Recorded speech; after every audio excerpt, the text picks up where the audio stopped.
nous avons commencé un thème sur les trois acteurs du culte. Et je pense que c'est essentiel que le chrétien puisse encore retrouver l'envie de célébrer le culte à la gloire de l'Éternel. Parce que lorsque nous venons et nous constatons pendant le culte certaines attitudes, et nous comprenons simplement que beaucoup de chrétiens ne savent plus déjà rendre culte à Dieu et ne sont plus passionnés ou ils n'ont plus vraiment envie de rendre culte à Dieu. La Bible dit, lorsque ce peuple m'honore, ils m'honorent de leurs lèvres, leur cœur est éloigné de moi. Alléluia. Quelqu'un comprend ce que je suis en train de dire. Pour que le culte soit de qualité, pour que le culte soit conforme, il faut qu'il y ait trois acteurs. Et chaque acteur est garant de quelque chose. Il apporte quelque chose pour le bon déroulement du culte. Il y a d'abord le prophète, lui qui est le garant de l'autel, n'est-ce pas? Son travail consiste à veiller que l'autel soit de bonne qualité. Amen. À placer les 12 pierres. Et nous avons parlé que les 12 pierres sont bien aimées. Le chiffre 12, ce n'est que le chiffre d'établissement, c'est-à-dire de rachetés qui ont reçu la révélation de Christ et Jésus. Alléluia. Des gens sur lesquels on peut compter, on peut s'appuyer. Alléluia. Et nous avons vu aussi, bien aimé, que sur l'autel, on avait placé quoi? Le bois. N'est-ce pas? Que nous avons interprété comme des chrétiens qui ont le témoignage de Christ. Alléluia. Et à ce sujet, certaines personnes m'ont posé la question, dit, mais apôtre, comment Dieu travaille plus en Guadeloupe qu'ici? Et lorsque je méditais la parole du Seigneur et que Dieu m'a montré quelque chose, et j'ai voulu encore insister sur ces choses. Bien aimé, nous allons aller dans le livre de Jean chapitre 12. Jean chapitre 12. À partir du verset 40, même 38, on nous dit, ainsi s'accomplit la parole annoncée par le prophète Ésaïe, Seigneur qui a cru à notre prédication et à qui le bras du Seigneur a-t-il été révélé. Ésaïe a dit encore, pourquoi ils ne pouvaient croire? Il a aveuglé leurs yeux et il a, endurci leur cœur pour qu'ils ne voient pas de leurs yeux, qu'ils ne comprennent pas dans leur cœur, qu'ils ne se convertissent pas et que je ne les guérisse pas. Amen. Bien aimé, Dieu peut faire quelque chose, toi tu ne vois pas. Mais Dieu continue à faire, mais toi tu ne vois pas. Tout simplement parce que tes yeux sont aveuglés. Amen. Parce que lorsque nous faisons simplement le petit bilan de 2012, Dieu a fait déjà des grandes choses au milieu de nous. Comment tu peux dire, je ne vois pas, quand tu peux voir quelqu'un quitter une chaise roulante? C'est pas des autres années, c'est au mois de février. Mais quand l'œil de l'homme ne veut plus voir, il ne voit plus rien. Mes amis, nous devons apprendre à voir ce que Dieu est en train de faire. Le diable peut nous empêcher à voir. Alléluia. Lorsque nous recevons des paroles, même des connaissances, c'est à nous de mettre ces paroles en action pour voir l'accomplissement de ce que Dieu a dit. C'est très important parce qu'on a mis sur l'autel le bois, les témoins, ceux qui ont les témoignages dans leur vie. Nous ne pouvons pas négliger ce que Dieu fait au milieu de nous, ni ce que Dieu fait parmi nous. Alléluia. Donc il faut que nous-mêmes nous apprenions déjà à considérer ce que Dieu fait. Je ne sais pas si vous comprenez. Le premier témoignage commence déjà lorsque tu as la respiration. C'est déjà un grand miracle. Amen. Hein? Quand tu es déjà sauvé, et si nous n'arrivons pas à apprécier déjà ces choses, ça devient difficile. Et je vais vous montrer pourquoi le dimanche est devenu quelque chose de banal. Le dimanche est devenu quelque chose de banal. Pourquoi? Tout simplement parce que l'homme a arrêté de considérer ce que Dieu a fait. Vous savez, le culte, le dimanche est pour qui? Pour le peuple qui reconnaît qu'il y a un créateur. C'est pas pour tout le monde. Le dimanche, Dieu, après avoir travaillé pendant 6 jours, le 7e jour, il s'est reposé de ses œuvres et il sanctifia ses jours. C'est ça? Et il dit au peuple, ces jours-là, vous devez les consacrer à moi. Ce n'est pas votre jour. Et vous allez concevoir, au jour d'aujourd'hui, le peuple n'est plus enthousiaste à consacrer ce jour-là au Seigneur. Savez-vous pourquoi? Ils ne considèrent plus le soleil. Pour eux, le soleil, c'est normal. La lune, c'est normal. L'oxygène, c'est normal. Le vent, c'est normal. L'arbre, c'est normal. Même sa propre vie, c'est normal. Donc, quand nous cessons à voir ça, nous n'avons même plus le temps de célébrer le Seigneur le dimanche. Je ne sais pas si vous comprenez. Je parle déjà par ces créations extraordinaires. Parce que lorsque je suis dans l'avion, je m'émerveille de voir tout ce que Dieu est capable de faire. Je m'émerveille parce que je passe plus mon temps à regarder le nuage, ainsi de suite. Et je suis dans un émerveillement pour voir, bien aimé, quel grand architecte. Comment Dieu peut créer des choses aussi extraordinaires et nous restons indifférents. C'est pourquoi j'ai dit, bien aimé, nous vivons dans un monde où l'homme a fabriqué des choses, a fait des choses, et ces choses commencent à nous aveugler un peu. Parce que tu vois un immeuble, tu penses que l'immeuble est plus beau que les Mont Blanc. Avec les Mont Blanc, c'est un chef-d'œuvre. Alléluia. Donc nous devons apprendre à apprécier ce que Dieu fait. Donc je disais, on a mis sur l'autel quoi? Le bois. Et nous avons vu encore qu'il fallait encore que l'autel soit constitué de ceux qui sont remplis de la parole de Dieu. Parce que Élie a demandé qu'on puisse remplir le fossé par de l'eau, n'est-ce pas? Et il est important que pour que nous ayons, bien aimé, un autel vraiment de qualité, il faut que nous ayons des membres qui sont assis, imprégnés de la parole de Dieu. La Bible dit qu'il faut que cette parole habite abondamment en vous, n'est-ce pas? Et nous avons vu le deuxième, après le prophète et l'autel, nous avons parlé hier de peuple de Dieu ou des adorateurs. Eux, ils apportent quoi? Ils sont garants de taureau ou de l'offrande. Et nous avons expliqué que lorsqu'on parle de l'offrande, bien aimé dans le Seigneur, bien aimé, ça ne veut pas d'abord parler de l'argent. Offrande veut dire simplement ce qu'on donne. Offrande veut dire ce qu'on donne ou ce qu'on sacrifie. Alléluia. Dans l'aspect sacrifice veut dire simplement ce que nous perdons volontairement pour vénérer ou célébrer une divinité. Ce que je perds volontairement, c'est-à-dire c'est pas qu'on m'a volé, mais je le perds, je le donne, alléluia, dans le but de vénérer une divinité. Donc déjà l'aspect de l'offrande veut dire ça, tout ce que je peux donner. Et la Bible dit, dans le temps où nous sommes, nous ne devons pas donner des offrandes charnelles. Nous devons donner des offrandes spirituelles. Dans le livre de 2, qui est 1 Pierre 2, verset 5, on dit, nous devons nous édifier comme des pierres vivantes pour offrir à Dieu des sacrifices spirituels. Et nous avons expliqué c'est quoi les sacrifices spirituels. Nous avons dit, tout simplement, il faut que nous comprenions, le premier offrande que Dieu a demandé à l'homme, c'était pas de l'argent. Ce n'était pas, bien aimé, même des animaux. Le premier offrande que Dieu avait demandé à l'homme, c'était sa propre vie. Quand Dieu a créé Adam et Ève, il les a placés à Éden. Tu peux lire cette partie, vous verrez pas l'offrande. Mais en fait, l'offrande est dedans.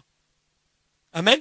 Dieu a simplement dit, tu ne touches pas l'arbre de connaissance du bien et de mal. Donc son obéissance à cela était déjà une offrande que l'homme donnait à Dieu. C'est pourquoi Paul a dit que nous aussi, qui sommes rachetés, nous devons donner notre corps en Jésus comme un sacrifice vivant. Donc la vraie offrande commence déjà lorsque l'adorateur se offre à Dieu sa propre vie comme un sacrifice vivant. Amen. Et nous avons parlé encore de ce que la Bible nous dit. Nous devons offrir à Dieu des sacrifices d'action de grâce, qui est notre reconnaissance. Il est important, mes amis, que dans ta marche, dans ta vie, que tu aies toujours un rétroviseur qui te rappelle d'où tu viens et ce que Dieu a déjà fait dans ta vie. Mes amis, nous sommes souvent inquiets pour des choses qui nous manquent. Mais j'aimerais vous dire ceci, ce que nous avons est plus nombreux que ce qui nous manque. Tu peux manquer une chose dans la vie, et parce que tu le manques, ça peut bien aimer te mettre dans un état comment je peux dire, mauvaise. Ça peut te rendre malheureux. Tu peux perdre le sourire. Mais bien aimé, lorsque tu t'assois, tu comptabilises ce qui te manque et ce que tu possèdes, bien aimé, tu vas voir que ce que tu possèdes est beaucoup plus nombreux et des fois plus important que ce qui te manque. Je vais m'expliquer. Tu vas voir une personne, une femme par exemple, qui demande à Dieu un enfant, qui demande à Dieu un mariage. Alléluia. Parce qu'il est célibataire. Maintenant, elle va se préoccuper, elle va se soucier pour ce mariage au point d'avoir même un visage triste. Vous êtes d'accord avec moi? Mais simplement, elle n'apprécie pas déjà la beauté que Dieu lui a donnée, la santé que Dieu lui a donnée. Parce que sans ces éléments, personne ne peut le regarder. Je ne sais pas si vous comprenez. Donc pour que quelqu'un le regarde, il fallait déjà qu'elle existe. Il fallait déjà qu'elle soit, comment dire, qu'elle grandisse. Donc tous ces éléments-là, bien aimés, peuvent déjà nous pousser à rendre des actions de grâce à Dieu. Je ne sais pas si vous me comprenez. Un jour, je devais prier pour une sœur qui avait des problèmes de stérilité. Et quand elle est venue me voir, pendant un moment, c'est une personne qui m'avait beaucoup soutenu en Guadeloupe. Elle a vraiment beaucoup soutenu. Et un jour, elle est venue, elle avait ras-le-bol, si je peux dire, elle dit, mais je n'en peux plus, c'est d'autres personnes qui sont bénies. Moi, ma situation est toujours là. Donc, je crois 2 ans après près, elle vient me voir un peu, vraiment un peu remontée, pas contre moi, mais contre sa situation. Elle avait à peu près dans les 40 ans, donc elle était totalement désespérée. Alors, à ce moment, l'Esprit m'inspire quelque chose. J'ai dit, tu vas rappeler à Dieu ce qu'elle t'a donné dans ton corps pour avoir un bébé. Tu dois rappeler à Dieu et rendre grâce à Dieu pour tout ce qu'il a mis dans ton corps, afin que tu puisses avoir un enfant. Vous avez compris? J'ai dit, tu as un sein.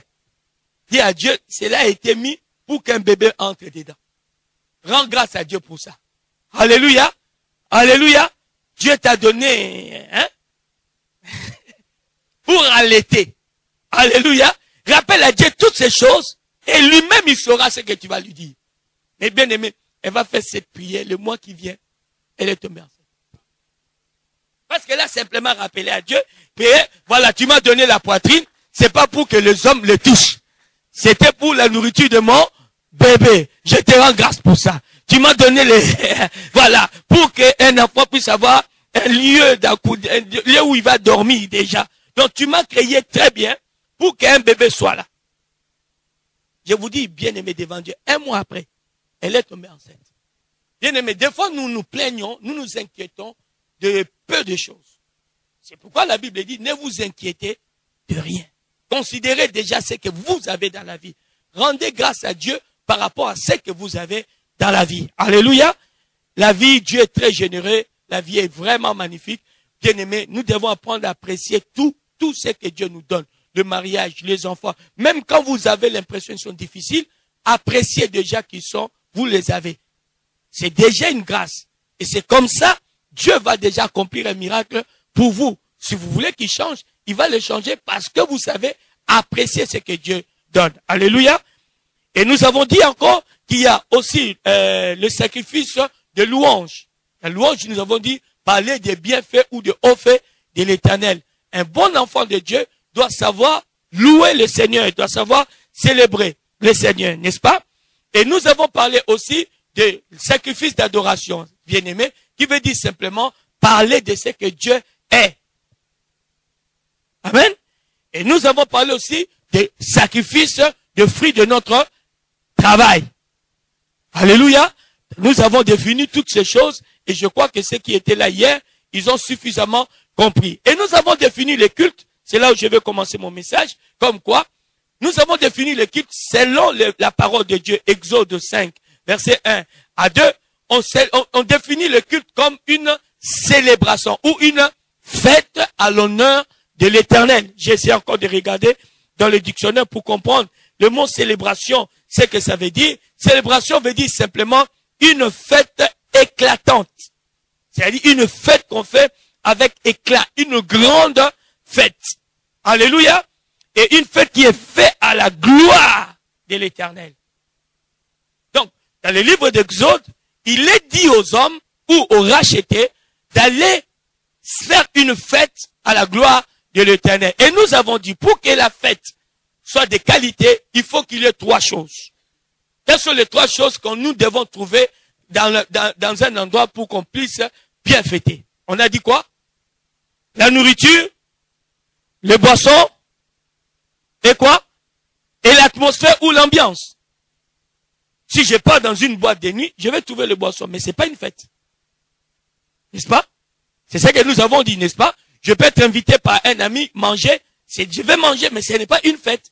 Mais pour que ça devienne une fête, il faut déjà qu'il y ait ces 3 éléments. Et dans un culte, il faut aussi qu'il y ait ces 3 éléments. Quand je viens dans le culte, bien aimé, je dois déjà comprendre qu'il y a la parole de Dieu qui est la nourriture pour mon âme. Et quand j'entre et j'assiste dans un culte, je dois m'organiser à bien manger. Ce que j'entends, je dois les recevoir comme une nourriture de mon âme. Nous avons parlé de la boisson, nous avons dit c'est le Saint-Esprit. Un chrétien qui vient célébrer l'Éternel, il doit se laisser emporter par le vent du Saint-Esprit. Car c'est lui, bien-aimé, qui vient glorifier Christ au travers de nous, n'est-ce pas?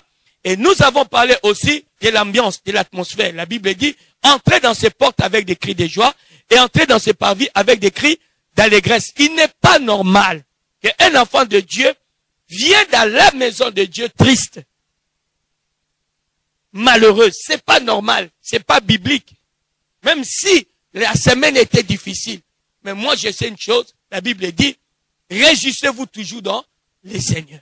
Et lorsque nous regardons les adorateurs de la Bible, il y en a eu qui ont souffert plus que nous, mais ils se sont trouvés dans des prisons, dans des fournaises, mais ils ont toujours eu confiance à leur Dieu, au point même dans des prisons, ils étaient capables de chanter. Dans les prisons, ils étaient capables de chanter. Vous savez, quand Néhémie a commencé à construire la tour de Jérusalem, ils vont retrouver le livre qu'ils écrivaient là, les écritures quoi en fait, hein, les parchemins dans lesquels il y avait la loi. Et quand le peuple vont lire la loi, les sacrificateurs vont lire la loi, le peuple vont se mettre à pleurer. Et ces jours-là, les sacrificateurs vont dire, ne pleurez pas, ce n'est pas le jour de deuil. Imaginez-vous qu'ils sont en train de pleurer parce qu'ils ont réalisé combien ils avaient abandonné Dieu. Mais les sacrificateurs vont leur interdire, ne pleurez pas, ce n'est pas un jour de deuil. C'est là où vous entendez cette parole qui dit, la joie du Seigneur sera votre force. Je ne sais pas si vous comprenez. C'est à partir de cette situation, parce que Néhémie a dit, non, c'est pas les jours où nous devons pleurer, quel que soit ce que nous avons commis dans le passé, mais nous devons pas. Donc il faut que toi, étant qu'enfant de Dieu, que tu puisses comprendre ces choses, que tu puisses réaliser ces choses. Quelqu'un peut dire amen avec moi. Quelqu'un peut dire amen avec moi. Donc nous allons retourner dans le livre de 1 Roi, chapitre 18. Maintenant nous allons parler du 3e acteur. 3e acteur. C'est celui qui amène le feu. Nous sommes au verset, j'aimerais que vous nous lisons ensemble. Nous sommes au verset 24. C'est bon? On y va.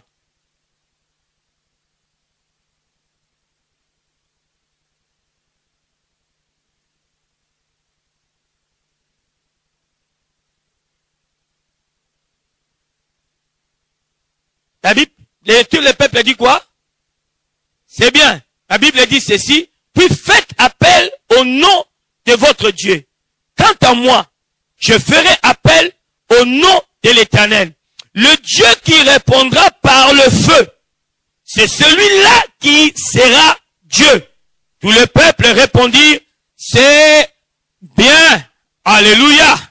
Alléluia. La Bible dit, le Dieu qui répondra par le feu, c'est celui-là